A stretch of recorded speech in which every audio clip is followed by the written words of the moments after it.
আপনাদের পার্বত্য এলাকায় জিনের উপাসনা হয়। এখন বললেন ভাই কেমন করে জানলেন? যত তান্ত্রিক মান্ত্রিক কবিরাজ জাদুকর সব এই পাহাড়ি এলাকায় ঘুরে বেড়াচ্ছেন, এবং চোখ কান খোলা রাখলে আপনারাও বুঝতে পারবেন। জিনের উপাসনা করলে অনেক কিছু ভেলকিবাজি দেখানো যায়। জিনকে আল্লাহ পাক কিছু ক্ষমতা দিয়েছে। জিন অনেক দূর থেকে দেখতে পারে।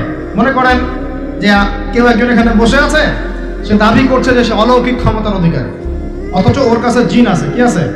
জিন। এখন আপনি শুনেছেন যে অমুক জায়গায় অমুক বাবা আছে, সে অনেক বড় ক্ষমতার অধিকারী, যাই দেখি ওনার কি ক্ষমতা। এখন আপনি রাস্তায় আসছেন, তার সেই জিন তো আগেই দেখতে পাচ্ছে আপনি আসছেন দূর থেকে, সে আগে খবর দিল আসতেছে মক্কেল, ওই যে মক্কেল আসতেছে। এখন সে বলল যে ওই ব্যক্তির সাথে যে জিন আছে ওর সাথে কানেকশন করো। সবার সাথে একটা জিন আছে না? আছে কি না? একটা করে জিন শয়তান আছে না সবার সাথে? দুইজন ফেরেশতা একজন জিন সবার সাথেই আছে। আছে কি নাই? আপনার জিন জানে আপনার সাথে অতীতে কি হয়েছিল? জানে তো। আপনার জিন আপনার সাথে আছে না শুরু থেকে? তাহলে আপনি 1 মাস আগে কি করেছেন আপনার জিন তো জানে। ও ভবিষ্যৎ জানে না কিন্তু অতীত তো জানে।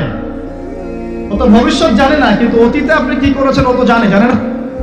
এখন এ ওর সাথে এই কারিনের সাথে যোগাযোগ করছে। এ ওকে বলছে এই তো 1 মাস আগে অমুক মেয়ের পিছনে দৌড়াইছিল, এই 1 মাস আগে অমুক একটা মেয়ের পিছনে দৌড়াইছে, ওই মেয়েকে পাওয়ার খুব চেষ্টা করছে, কিন্তু 1 মাস আগে ব্যবসায়ী কাজ করছে, কিন্তু 1 মাস আগে ওই কাজ করছে।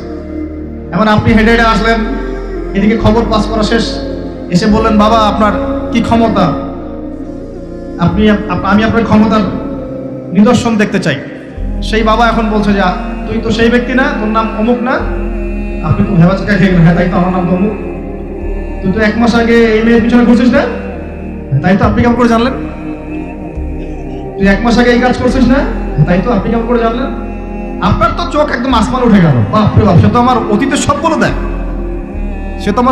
বলে দেয়, তুই অমুক জায়গায় এটা পাপটা করছিস না, তুই এই জায়গায় ওটা লুকায় রাখছিস না, ব্যাস আপনার মাথা খারাপ।